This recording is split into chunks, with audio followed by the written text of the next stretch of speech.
এক গ্রামে রমেশ ও সুমন নামে দুই বন্ধু থাকত।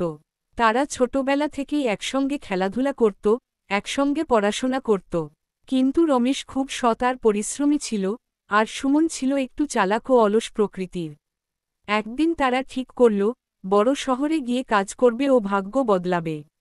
দুজনে পথ চলতে চলতে গভীর এক জঙ্গলে পৌঁছাল। হঠাৎ একটা বিশাল ভালুক তাদের দিকে আসতে দেখল। সুমন, ওরে রমেশ, আমি তো ভালুকের ভয়ে দিশেহারা। এ কথা বলে সুমন দ্রুত একটা গাছে উঠে পড়ল।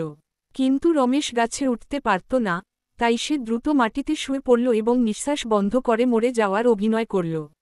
ভালুক এসে তার গা শুকে দেখল। মনে করল, সে মরে গেছে।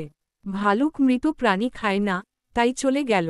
ভালুক চলে যাওয়ার পর সুমন গাছ থেকে নেমে এল।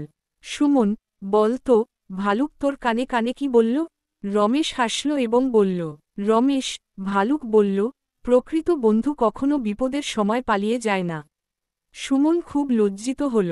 সে বুঝতে পারল, বন্ধুত্ব শুধু কথায় নয়, কাজে প্রমাণ করতে হয়।